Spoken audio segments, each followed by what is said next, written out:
So the other day, my wife and I were on the TK Maxx website doing a spot of online shopping, and I came across a significant problem with the TK Maxx website. Want to know what it is? I'm going to show you in this video. Hi guys, and welcome to e-commerce mastery, where we review e-commerce websites and figure out what is working, what is not working, and how we can put into practice some of the principles from that on our own websites to make our own e-commerce websites so much better. And today's video is going to be a brief one, but we're going to look at TK Maxx. Because my wife was shopping on TK Maxx the other day and she was struggling to check out. She's like, I cannot check out on this website. Can you have a look for me? And so I did, and I came across this. Let me show you. So here we are with a blank checkout page. I want to show you what happens when we start to put in some details here. So let's select Mr. Joe Blogs. Gender I'm going to leave, date of birth I'm going to leave. I'm not sure it asks for those on a checkout page. I get why you want them for marketing purposes. I would test whether or not that actually taking that off means you get more sales. I'm probably going to assume that it would. Right, this is the bit though that I wanted to show you. This was not the, it's not the gender and the date of birth, that's by the by. So let's look at this bit. So now what it's doing, it's got this find address feature. A lot of websites have this, right? So I'm going to put in L19 to RF, which is the postcode for our office. Find address, and it gives me a list. I'm going to scroll down here, and there we are.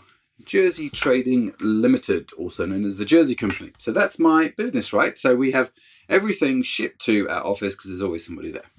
And mobile number 07777 6, and email address joe@joeblogs.com. Okay, no, I don't want to go to the newsletter. Okay, so filled it all out, right? And look, we have green ticks by some of the boxes, especially by the address box. Okay, notice that. We have a green tick by the mobile number and the email address. We don't have a green tick by name for some reason. Maybe they realize I'm not Joe Blogs, I don't know.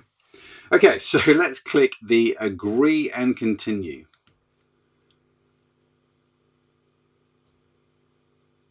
Now this is not my slow internet connection. This is actually the TK Maxx website doing, as we affectionately call it in the trade, sod all. Now, they've not told me there's an error. In fact, look, they've given me a whole bunch of green ticks. And I can click it again and nothing happens. Now, TK Maxx, what are you playing at? This is where Sharon, my wife, got stuck. And she's like, I clicked the button and everything's green. What is the problem? Why will it not take me on in the checkout process? So I came and had a look at it and was as confused as my wife, because this is TK Maxx and surely they would have tested this site to the hilt to find out, to make sure that it works. But here is the problem, right? Now, I chose the address from the drop-down list that they gave me, and they've even green ticked that. So they gave me the list, and this is an official mailing list. But look, if I click here, enter manually, now I've expanded it, and I see what the problem is. The address, which they have put in themselves from that list, is wrong.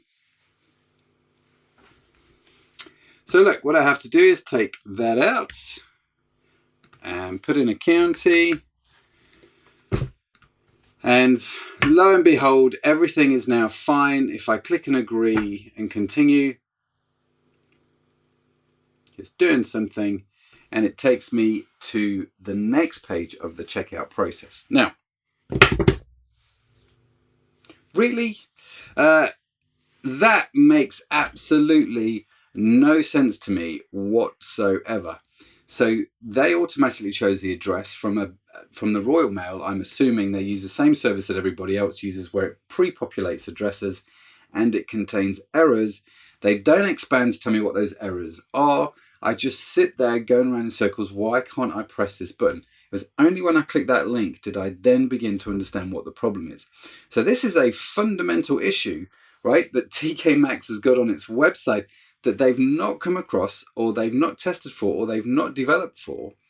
And it's quite extraordinary when you think about a company the size of TK Maxx and something like that happening. So here's a top tip for you. When you're doing your e-commerce website and you have your checkout, and if you are using a system which automatically looks up addresses, make sure that if that address comes back is wrong, it is easy for the client to figure that out, because that's the lesson we learned from TK Maxx today, isn't it? They didn't make it easy for me to figure out that was the problem.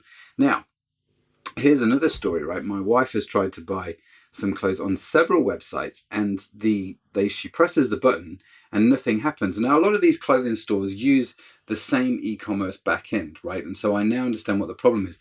But there have been 2 or 3 sites where Sharon has gone to try and buy clothes and couldn't check out, and she just abandoned the sale because we make it too complicated in the checkout process.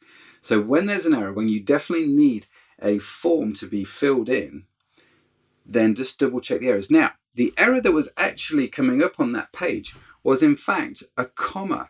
That was the problem. They didn't like a comma in the address bar, which is where a lot of people would put commas. Why would you not allow that? That doesn't make any kind of sense. So there's another lesson for us, right?